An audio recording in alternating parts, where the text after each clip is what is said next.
पुरानी कहावत है ना, जिसके पास जो होगा वो वही देगा। मोदी सरकार के पास पद्मश्री था जो उसने कंगना रनौत को दिया। ठाकरे सरकार के पास पावर, उसने कंगना का घर तुड़वा दिया। अब लोग बहस कर रहे हैं, कंगना को क्यों मिला पद्मश्री अवार्ड, सोनू को क्यों नहीं मिला। अब आप ही बताइए, सोनू सूद ने ऐसा कौन सा काम किया है कि मोदी सरकार इन्हें पद्मश्री जैसे भारी भरकम अवार्ड दे दे। सोनू सूद ने कभी एक बार भी मोदी सरकार की तारीफ की है क्या? लेकिन कंगना ने की है, इसीलिए मिला उन्हें पद्मश्री। सोनू सूद ने एक बार भी ठाकरे सरकार की आलोचना की है क्या? लेकिन कंगना ने उम्मीद से ज्यादा टारगेट किया है ठाकरे सरकार को।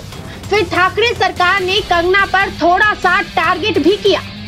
बेचारी के घर पर बुलडोजर चल गए, लेकिन समझदार कंगना ने जब उफ तक नहीं किया, तभी उसका पद्मश्री फिक्स हो गया था।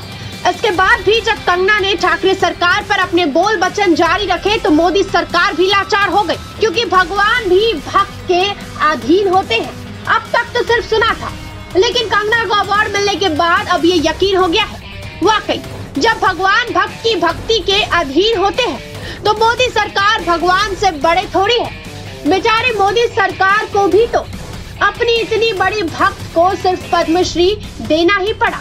अब आप ही बताइए, सोनू सूद ने सिवाय प्रवासियों को उनके घर तक पहुंचाने के अलावा ऐसा कौन सा काम किया है कि उन्हें सीधा पद्मश्री दे दिया जाए। लोगों को सिर्फ उनके घर पहुंचाने पर ही सरकार यदि अवार्ड देने लगे तो सारे अवार्ड प्रवासियों को घर पहुंचाने वाले को ही देने पड़ जाएंगे। पहला पद्मश्री रेल मंत्री जिसने ट्रेनें चलवाई, फिर सारे राज्य के परिवहन मंत्रियों को जिन्होंने बसें चलवाई। वैसे सोनू सूद को पद्मश्री की जरूरत नहीं है, वे तो जनता के दिलों में जगह बनाकर ही खुश है।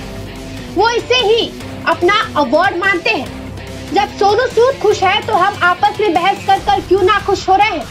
अब बताइए, सोनू सूद को पद्मश्री नहीं मिला, इसमें मोदी सरकार की क्या गलती है? सोनू सूद को तो मोदी सरकार की तारीफ करने से किसी ने रोका नहीं था।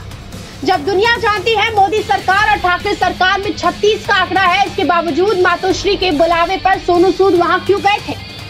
वे मना भी तो कर सकते थे। केजरीवाल सरकार ने दिल्ली में 2 बार भाजपा की बैंड बजा दी। ये जानते हुए भी सोनू सूद को दिल्ली सरकार का ब्रांड एम्बेसडर बनने की क्या जरूरत पड़ गई थी?